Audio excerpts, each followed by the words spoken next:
Assalamualaikum warahmatullahi wabarakatuh. Dalam kesempatan kali ini saya akan menyampaikan tentang OSI layer. Oke, kita masuk ke pengertian OSI layer. Apa sih itu OSI layer? OSI layer itu adalah Open System Interconnection atau OSI. Adalah model referensi yang diciptakan dari sebuah kerangka yang bersifat konseptual. Namun, saat ini telah berkembang dan menjadi sebuah standarisasi khusus berkaitan dengan koneksi komputer. Tujuan dari pembuatan OSI layer adalah menjadi model rujukan bagi setiap vendor dan developer sehingga produk atau perangkat lunak yang dibuat memiliki sifat interpolatif, yang berarti user dapat melakukan kerjasama dengan produk atau sistem tanpa perlu melakukan penanganan secara khusus atau spesial. Oke, kita masuk ke macam-macam OSI layer. Itu ada 7. Nah, ini yang pertama adalah application layer. Nah, yang kedua adalah session layer. Yang ketiga presentation layer. Yang keempat transport layer. Yang kelima network layer. Yang keenam data link layer. Nah, yang terakhir itu physical layer. Oke, kita akan menjelaskan satu persatu beserta fungsinya masing-masing. Oke, yang pertama yaitu application layer.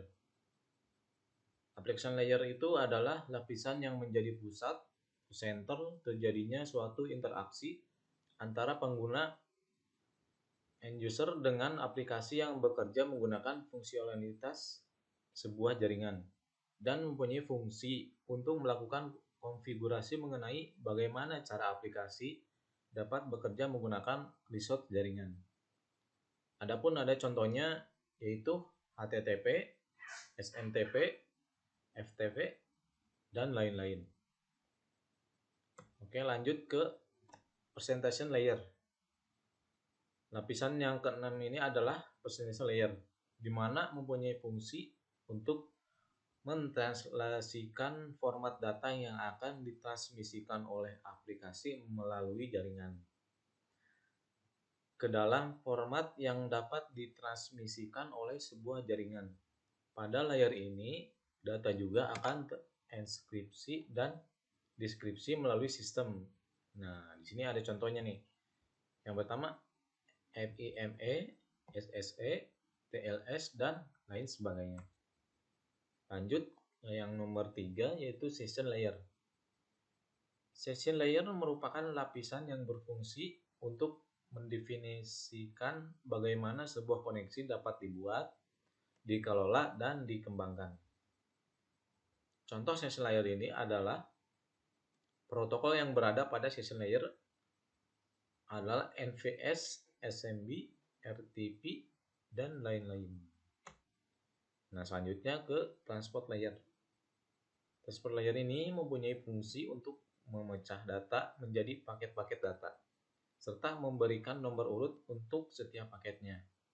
Pada layer ini juga menentukan protokol yang akan digunakan untuk mentransmisikan data, seperti protokol TCP.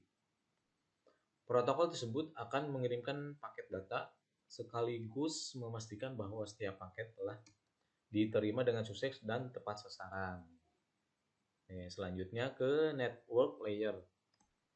Nah, tugas dari network ini adalah membuat header untuk paket yang berisi informasi IP atau yang biasa disingkat Internet Protocol, baik IP pengirim atau IP tujuan data.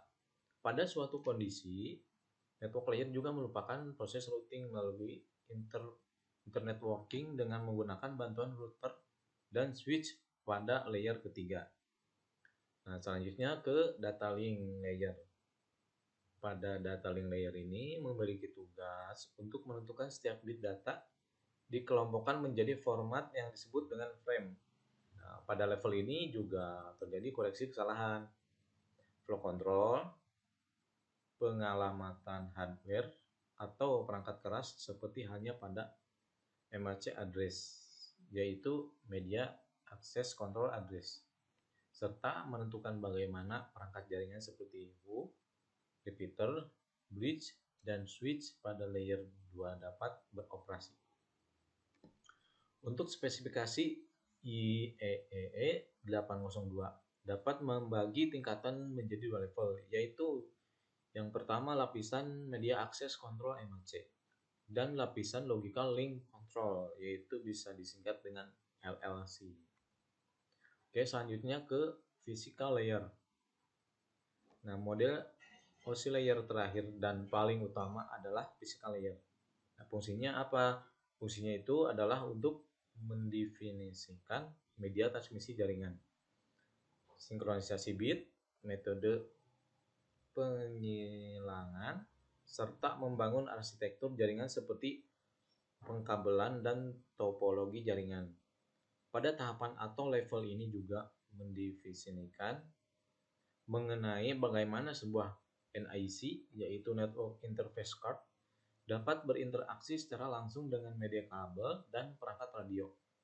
Nah, untuk setiap pengiriman data melalui tiap layer dapat dianalogikan seperti Anda mengirim surat. Oke, sekian yang bisa saya sampaikan untuk kesempatan kali ini. Adapun kurangnya saya mohon maaf. Oke, untuk kali ini sekian dan terima kasih.